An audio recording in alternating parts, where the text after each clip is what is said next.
William Hartwell had not always been the kind of man who slept with one eye open. There was a time, distant now, worn soft at the edges like an old photograph, when William had slept the deep, dreamless sleep of a man who trusted the world completely. That was before the empire. Before the penthouse floors of polished marble and the staff who moved like ghosts through chandelier-lit halls. Before the lawyers and the contracts and the handshakes that meant nothing by morning. Before he understood, with the slow and painful clarity that only experience can teach, that the higher a man climbs, the more people gather at the base of the ladder, not to cheer him on, but to wait for the fall. William Hartwell was 41 years old, and he had built his fortune from nothing. Not from comfortable nothing, either. Not the kind of nothing where a safety net still existed somewhere, stitched together by family money or well-placed connections. His nothing had been real. A childhood in a two-room apartment in Cincinnati, a mother who worked double shifts at a diner and came home smelling of coffee and exhaustion, a father who had left before William was old enough to understand the shape of abandonment. He had worn shoes with cardboard linings through 2 Ohio winters. He had skipped school lunches and told himself he wasn't hungry. He had learned, before most children learn to ride bicycles, that the world does not hand you anything, not warmth, not safety, not love, unless you first learn to survive without it.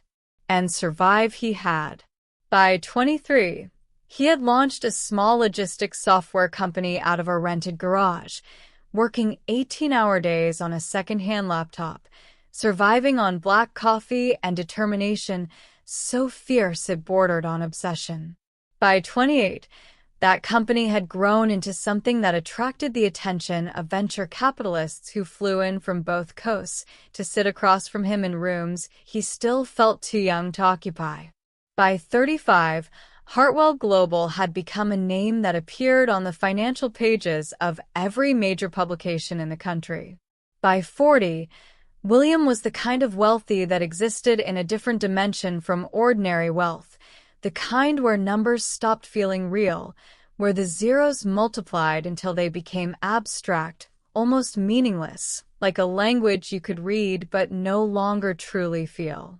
But money, William had discovered, had a way of changing everything around you while leaving you, at the center of it all, remarkably unchanged.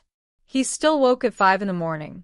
He still made his own coffee first thing, before any staff arrived, standing in the kitchen of whatever property he occupied and finding a strange, necessary comfort in the ordinary ritual of it. He still carried with him, somewhere beneath the bespoke suits and the careful composure, the boy from Cincinnati who had learned too early that nothing lasts and no one stays. That boy had never really left. He had simply learned to wear better clothes. The Hartwell estate sat on 12 acres outside of Greenwich, Connecticut, its grounds manicured into a kind of aggressive perfection that William had never quite gotten used to. He had bought it 6 years ago at the insistence of his then financial advisor, who had explained patiently that a man of William's profile needed a primary residence that communicated permanence and stability. William had walked through the 40-room mansion with the particular detachment of a man buying something he doesn't entirely want, signed the papers, and proceeded to spend less than 100 nights there per year. It was, by any objective measure, a beautiful place. The kind of beautiful that appeared in architectural magazines and on the Instagram accounts of people who had been invited to charity galas on the grounds. Wide limestone staircases that curved upward in elegant sweeps. Ceilings high enough to make sound travel strangely, voices arriving softer than expected, as though the house itself was hushing you.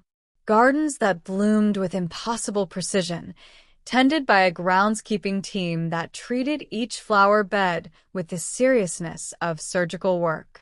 And within those grand walls, a household staff of 11, each of them vetted, referenced, and professionally managed by a household director William had hired specifically because she communicated entirely through written reports and never looked at him with the particular mixture of awe and calculation that he had learned to find exhausting in people. Among that staff, there was Rosie. Rosie Callahan was 28 years old, and she had been part of the Hartwell Estates household team for 3 years. She had come to the position through an agency, arriving with impeccable references from 2 previous employers, a quiet professionalism that the household director had noted approvingly in her intake report, and a warmth so genuine and unperformed that it had a way of filling whatever room she occupied without calling attention to itself. She was not the kind of woman who announced herself. She was the kind who, once you had known her for any length of time, you could not quite imagine the space without. She had dark auburn hair that she kept pulled back during working hours, green eyes that caught light in a way that made people look twice, and the particular quality of stillness that belongs to people who have learned to observe before speaking. She had grown up in a small town in rural Pennsylvania, the middle child of a schoolteacher and a contractor, raised with the kind of values that don't appear on any resume but reveal themselves daily in the small choices a person makes when no one is watching. How she treated the junior members of staff, how she spoke to tradespeople who came to the house, the quiet way she noticed when something was wrong before anyone had said a word about it. William Hartwell had noticed Rosie the way a man notices a reliable, steady thing, the way you notice that the lights always work, or that a particular door always opens smoothly. Not with dramatic attention, but with the background awareness of someone who has learned to recognize dependability because he has so rarely been surrounded by it. He knew her name, knew her face, greeted her with the measured courtesy he extended to all his staff, and had, on perhaps 2 or 3 occasions over 3 years, exchanged with her a handful of words that exceeded the functional requirements of employer and employee. He had not, in those 3 years, looked at Rosie carefully. He had not had reason to. That was about to change. Because 6 weeks before the night that would rewrite everything William Hartwell believed he understood about his life, his fiancée Vanessa Ashcroft had moved into the estate. And from the very first evening of her arrival, something in the house had shifted, quietly, imperceptibly, the way weather changes before anyone has thought to check the sky. A temperature drop so subtle that most people wouldn't feel it at all. Rosie had felt it. She had said nothing. She had simply begun to watch.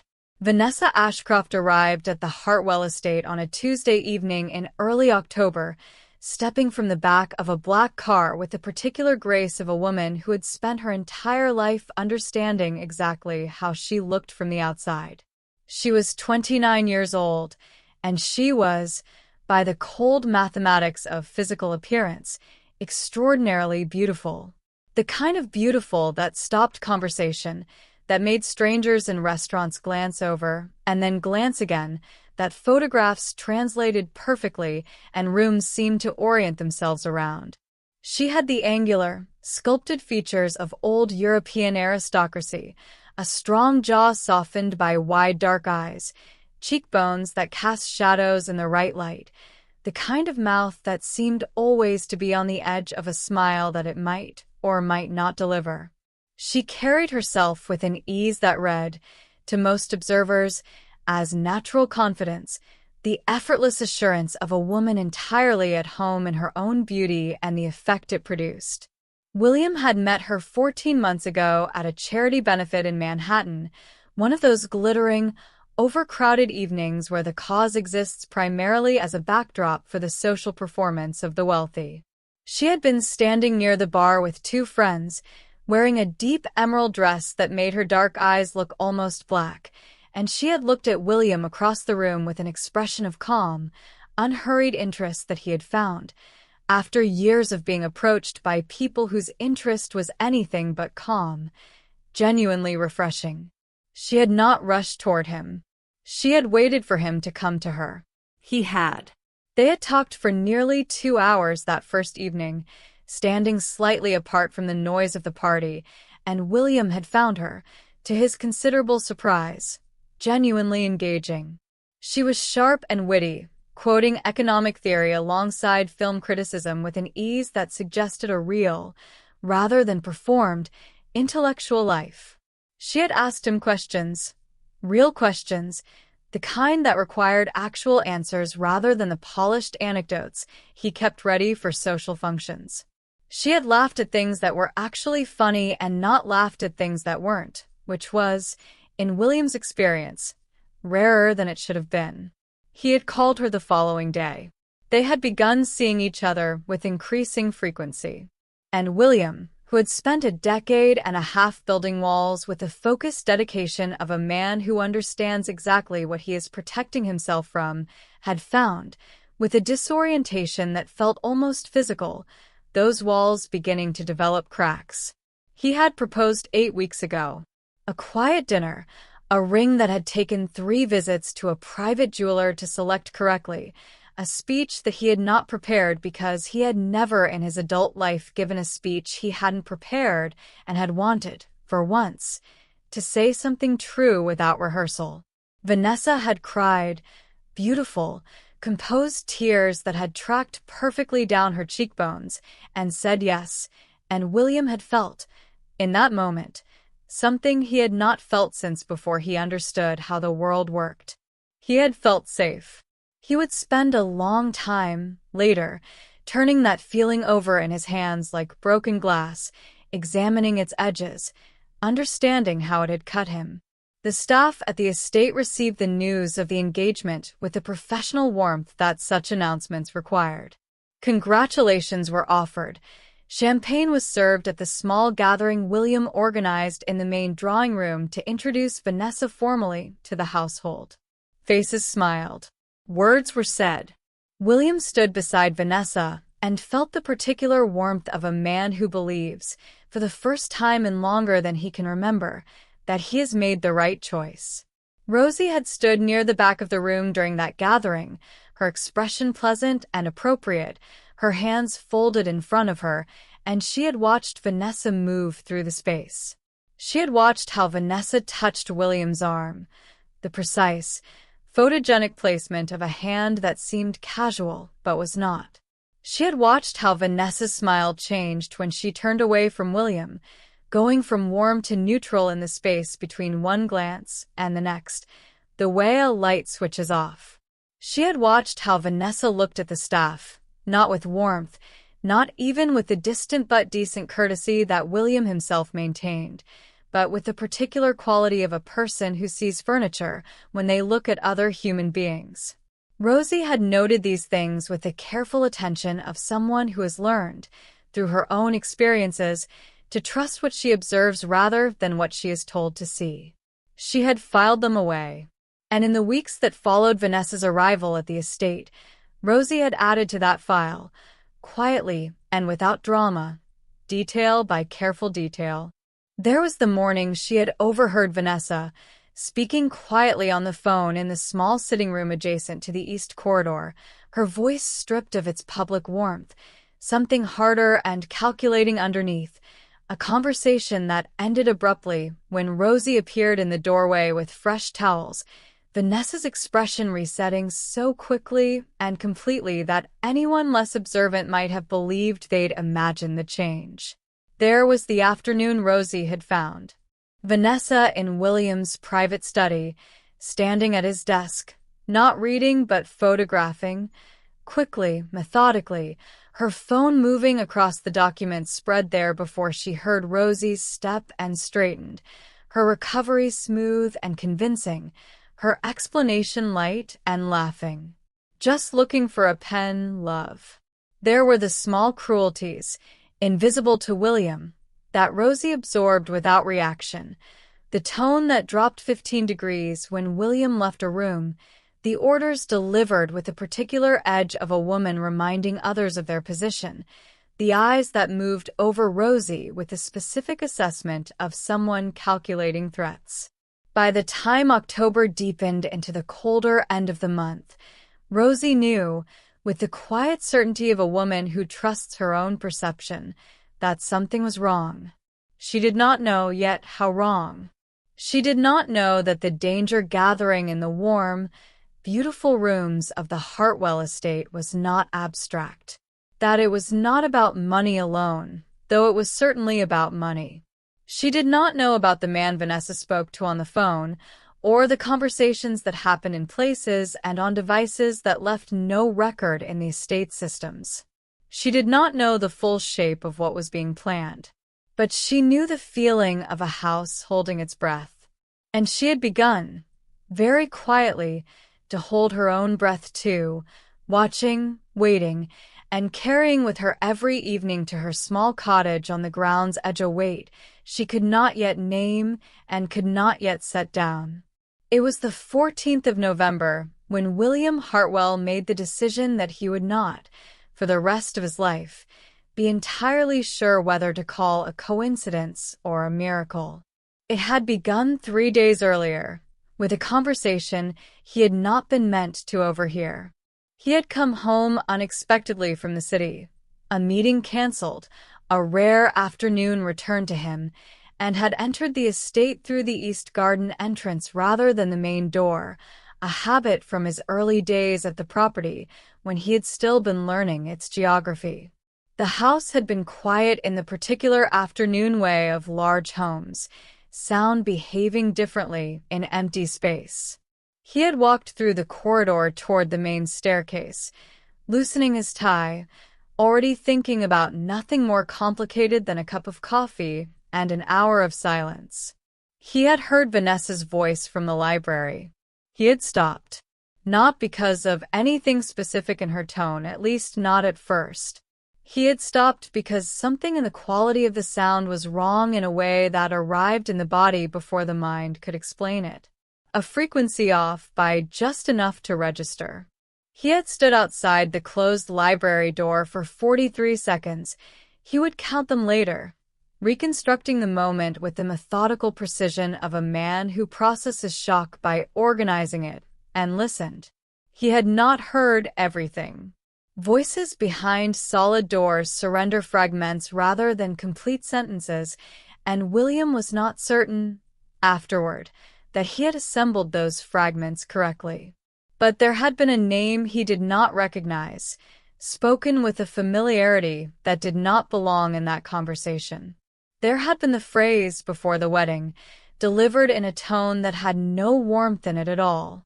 There had been, unmistakably, the sound of calculation, the specific cadence of a person discussing logistics rather than love, plans rather than feelings, timelines rather than futures.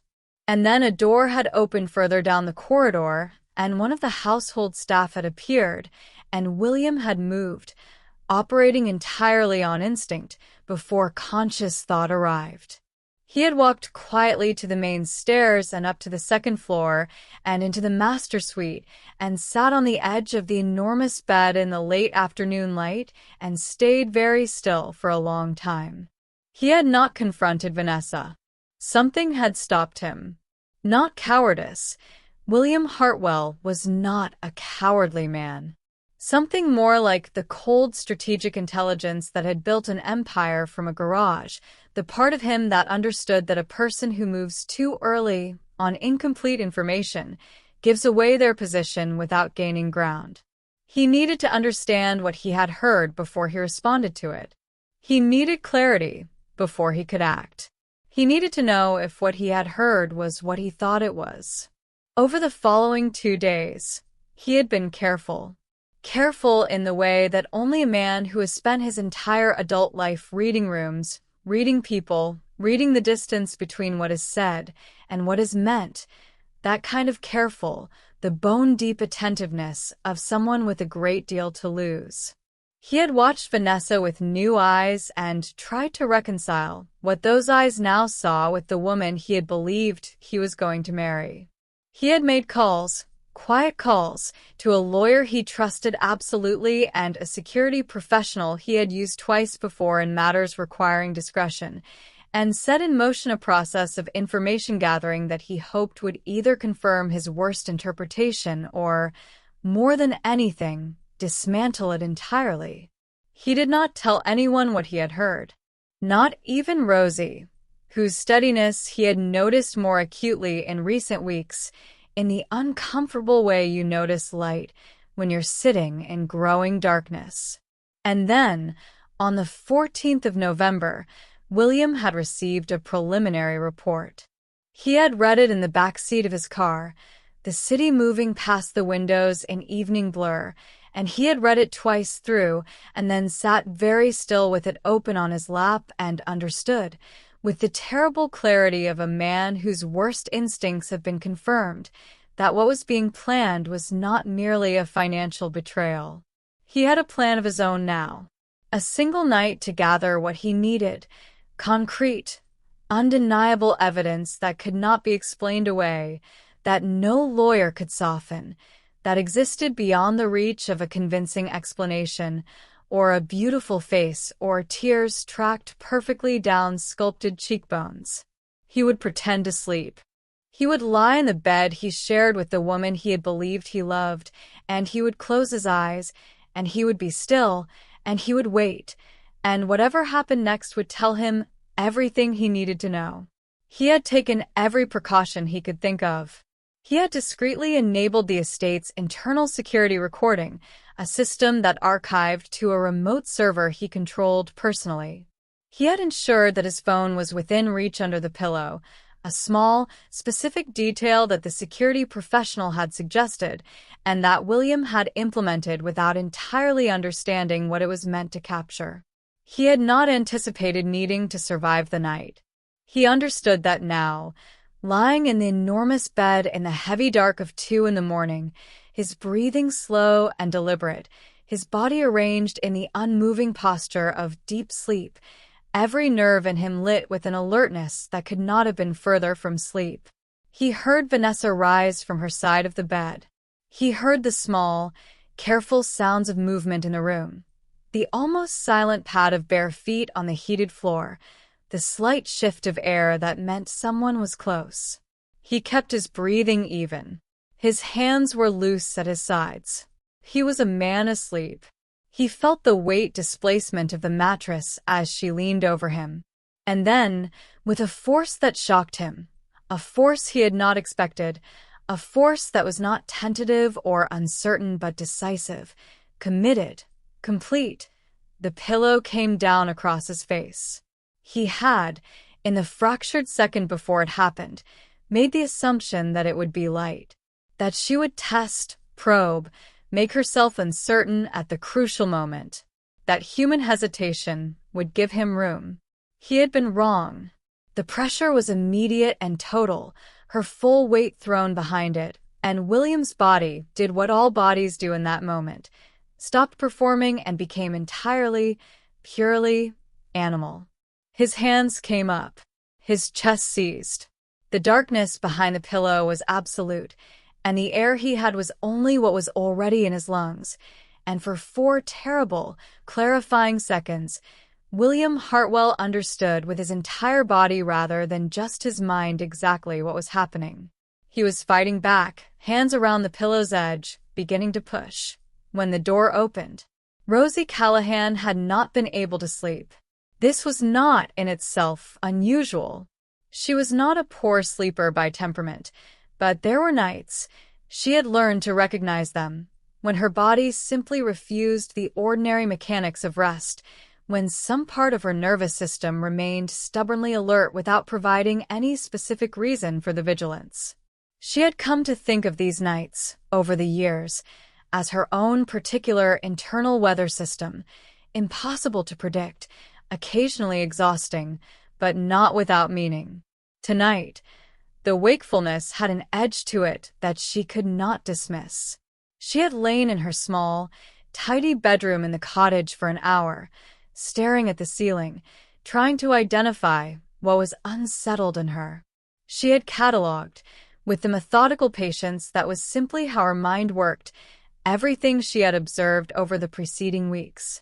The phone calls, the study, the way Vanessa's face rearranged itself when William left a room. The conversation she had almost not overheard outside the East Corridor 3 days ago. Fragments, nothing conclusive, nothing she could take to anyone and say this means something, but fragments that had settled in her like stones dropped into still water, displacing something without announcing the change. At 1:47 in the morning, Rosie got up. She did not tell herself she was going to the main house. She did not frame it as a decision.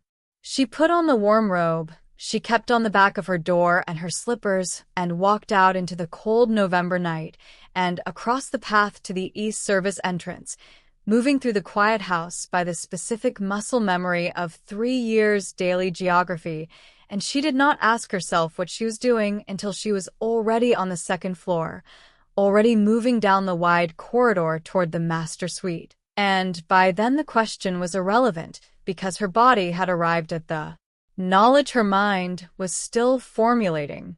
She heard it before she saw it. Not a loud sound. Nothing dramatic or unmistakable. A series of sounds that on their own meant nothing. A soft impact, a displacement, an exertion, but assembled together, arriving through a door that stood not quite fully latched, formed a meaning that reached Rosie in the wordless, direct language of pure human instinct. She pushed the door open. She took in the room in a single, total instant, the kind of vision that only arrives when the mind has released all its hesitations and operates at full, unfiltered capacity. The bed. William on his back. Vanessa above him, both hands pressing the pillow down, her full weight behind it, her body rigid with effort. William's hands at the pillow's edges, weaker than they should have been, the resistance in them already diminishing. Rosie crossed the room in 4 steps. She did not shout. She did not hesitate. She did not take the additional half-second that shock can steal from a person in a crisis. She reached Vanessa from behind, wrapped both arms around her upper body, and pulled with everything she had, not wildly, not in a panic, but with the controlled, purposeful force of someone who has already decided what needs to happen. Vanessa came off of William with a cry that was half surprise and half fury, her grip breaking, the pillow falling away, and Rosie held Vanessa back and away from the bed, using her own body as a barrier, her feet planted, her arms locked, bracing against the frantic, writhing resistance of a woman caught mid-act who has not yet transitioned from action to calculation.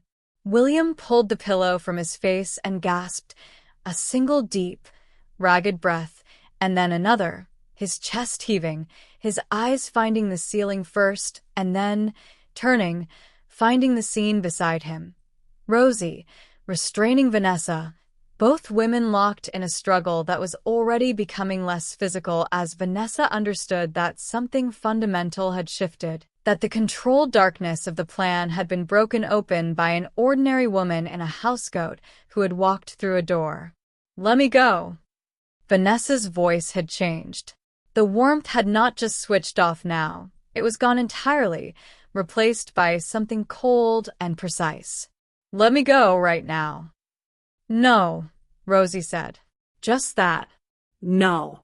The single syllable, completely calm, completely certain, delivered by a woman holding a line she had not been asked to hold and did not for one instant consider releasing. Vanessa struggled again, one sharp, powerful attempt, and Rosie held. Her arms were shaking. Her heart was beating at a frequency she had never felt before, sound and sensation almost the same thing. But she held, and she held, and she did not let go. William was off the bed now, moving, his body operating on the adrenaline that had replaced everything else, and he put himself between Vanessa and the door, and the 3 of them stood in the master suite of the Hartwell estate at 2:08 in the morning, and the whole performance fell away.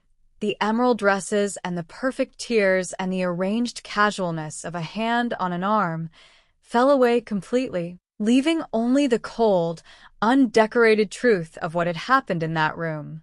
Vanessa looked at William. Something moved across her face, the rapid recalculation of a person whose plan has failed, assessing what remains, what can be salvaged. William looked at Vanessa and felt, beneath the adrenaline and the fury and the sheer physical shock of what had just been done to him, a terrible and clarifying grief. Not for himself, for the version of events he had wanted to be true, for the safety he had let himself feel, for the particular, irreplaceable pain of being a man who rarely trusts and learning, again, that the trust was the wound. And then he looked at Rosie, who was still standing between them, whose arms were still out, slightly, as though prepared to hold the line again if it needed holding, whose face was composed but not cold, present and utterly real, no performance, no calculation, no rearranging. Just a woman who had walked across a cold November night because something in her would not let her do otherwise. William Hartwell looked at Rosie Callahan and felt something that he would spend a long time trying to find the right word for and eventually understand was simply this: witnessed. Known.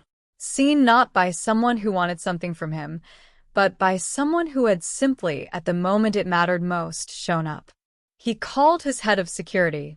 He called his lawyer. He did not call anyone to help Vanessa. And Rosie, quietly, steadily, in the manner that was simply who she was, stayed.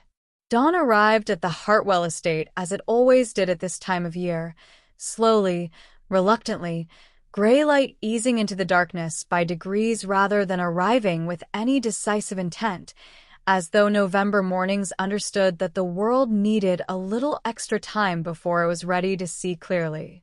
By 6 a.m, Vanessa Ashcroft had been removed from the premises. It had been accomplished with the clinical efficiency of a man who had spent a lifetime making difficult things happen without spectacle. William's head of security, Marcus, had arrived within 15 minutes of the call, his face arranged in the neutral professional expression of a man who had handled crises before and understood that judgment had no place in that particular job description. 2 additional security personnel had arrived shortly after. Vanessa had been escorted to her rooms to collect essential belongings, then to a car, then off the estate grounds, all of it conducted with a quiet, formal firmness that brooked no drama and invited no scene. Vanessa had attempted drama anyway, briefly, a burst of explanation in the corridor outside her former rooms, her voice pitched to the particular register of a woman accustomed to beauty and composure being sufficient to reframe events in her favor. William had not engaged with it. He had stood in the corridor with his arms at his sides and listened to her speak and felt, beneath the exhaustion and the residual shock, a strange and absolute stillness. The words she offered, the reframings, the recontextualizations, the careful constructions designed to make what had happened in that bedroom into something other than what it was, passed through him without finding purchase. He had watched her leave. He had stood at the window of the East Library and watched the black car move down the long gravel drive and through the gates, and then he had stood there a moment longer, watching the space where the car had been, and then he had turned away. Rosie was in the kitchen. He found her there at 6:30, having walked there without consciously deciding to, following some quiet interior instinct in the absence of any other direction. She was at the kitchen counter, the large, professional kitchen that occupied the estate's northwest wing, and she had made coffee.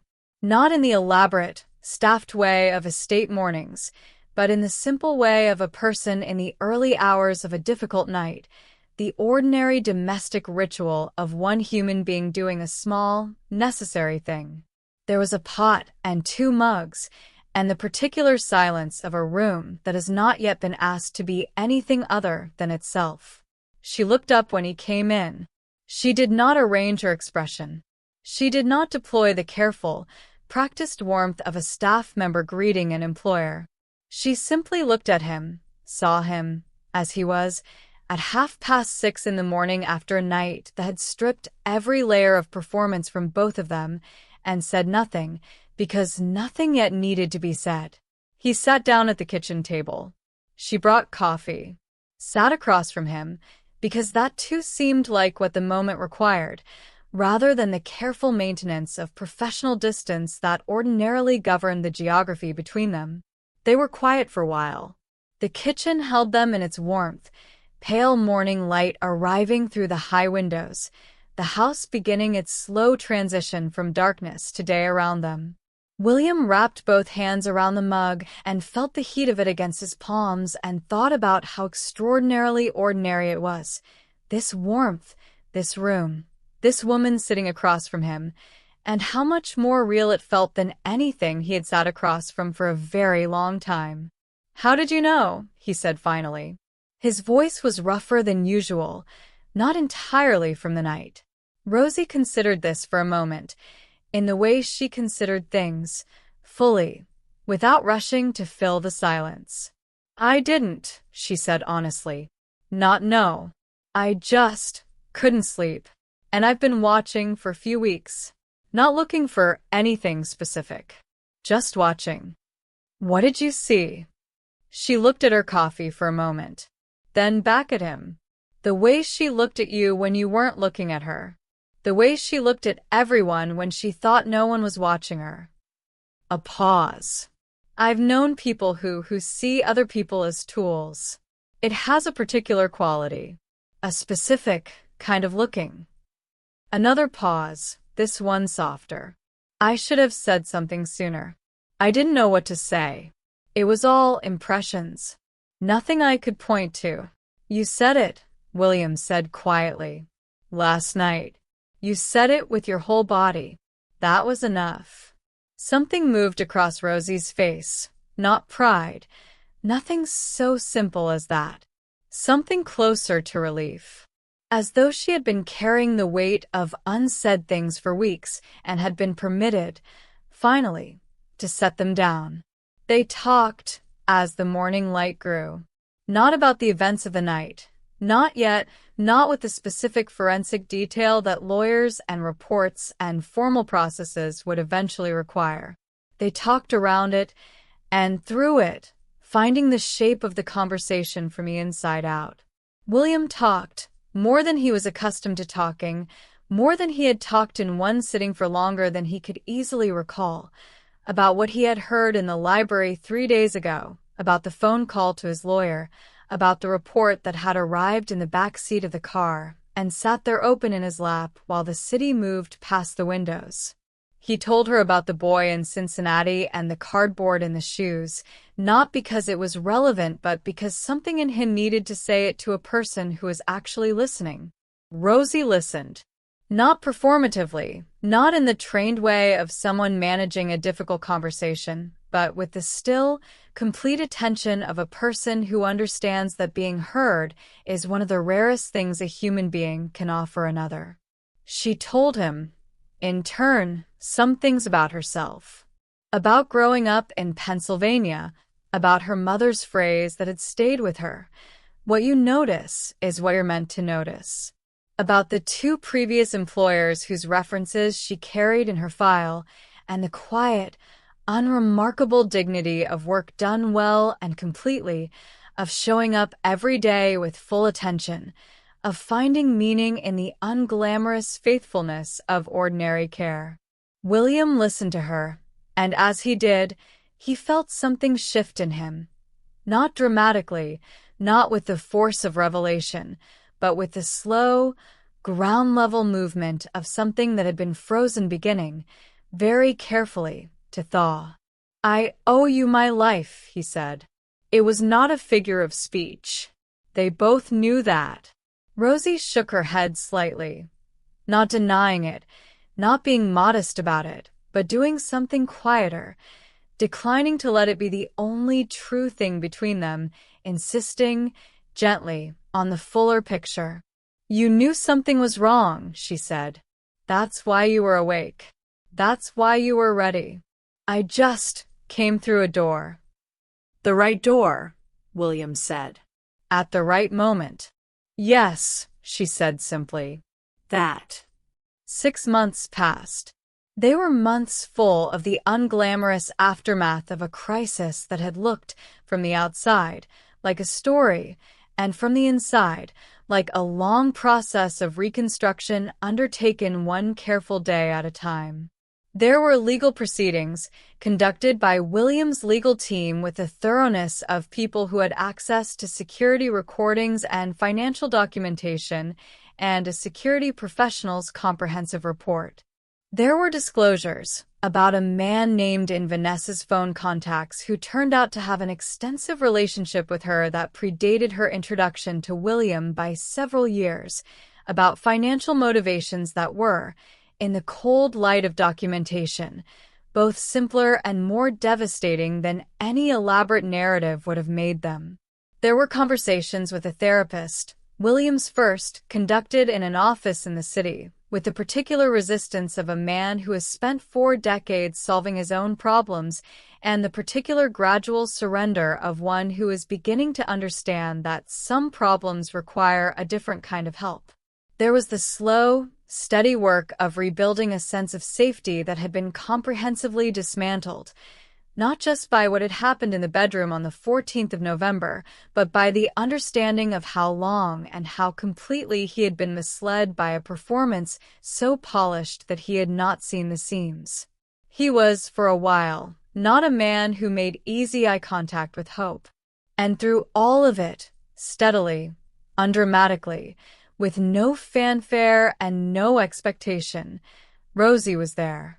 She was there in the way she had always been there, doing her work, doing it well, showing up every morning with the same quiet fullness of attention that had always been her particular quality. She did not press. She did not capitalize. She did not rearrange herself into a more convenient or more appealing shape, as though the events of November had unlocked a different version of her design to better suit a wounded billionaire's requirements. She remained, simply, who she was, and William, in his long and difficult reconstruction, found that who she was represented something he had not known he was looking for and could not, once he had understood it, imagine again being without. It was not a sudden thing. It was not a thing that arrived with music. It was the kind of thing that grows in the space between two people who have been honest with each other in a crisis and discover, returning to ordinary days, that the honesty has not left, that it has become, instead, the ground beneath them, the thing everything else stands on. He asked her to dinner on a Saturday in April. Not as employer and employee.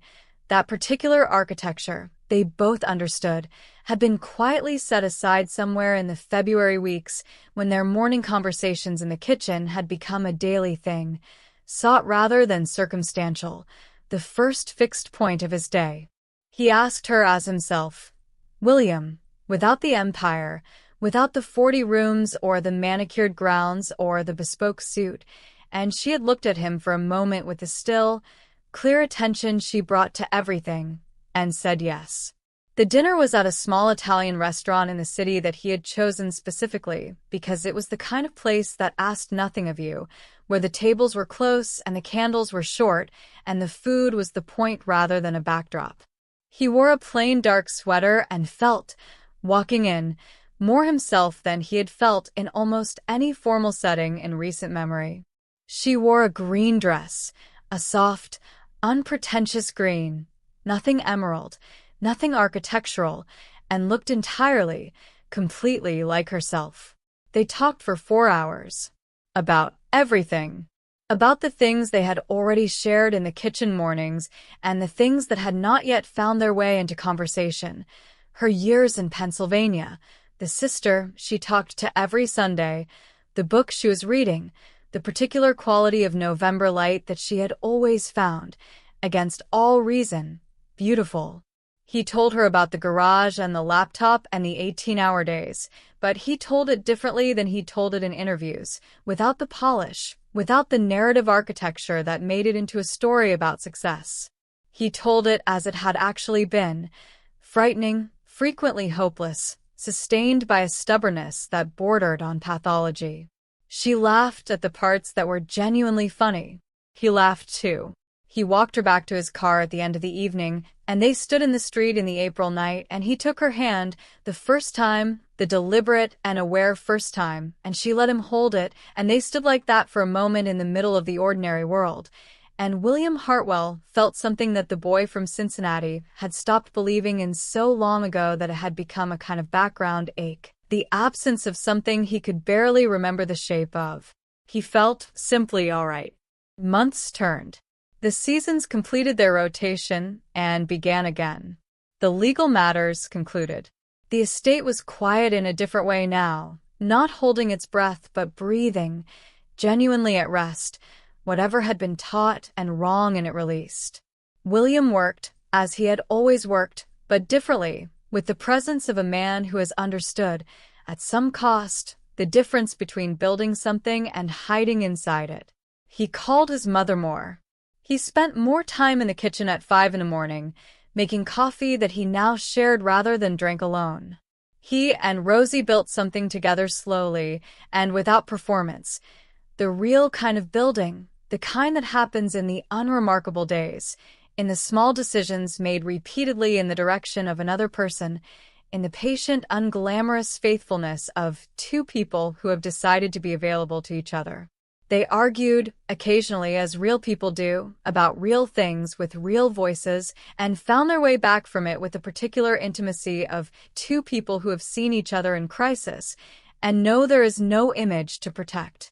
She challenged him, gently but without apology, when he retreated into the old habits of isolation, and he let himself be challenged, which was perhaps the greater act of courage than anything he had accomplished in a boardroom. On a Sunday morning in October, exactly 1 year from Vanessa's arrival at the estate, William was in the kitchen at dawn, making coffee, and Rosie came through the door in the gray light with her hair loose and her feet bare and the particular unhurried ease of someone arriving somewhere they belong. He looked at her across the ordinary, irreplaceable domesticity of the kitchen, the coffee, the light, the smell of good morning, the whole uncurated reality of it, and felt the thing he had felt the night she walked through a door and held a line that no one had asked her to hold, witnessed. Known. Not for the empire, not for the zeros that had stopped feeling real, not for the polished version of himself that appeared in financial publications and spoke at conferences.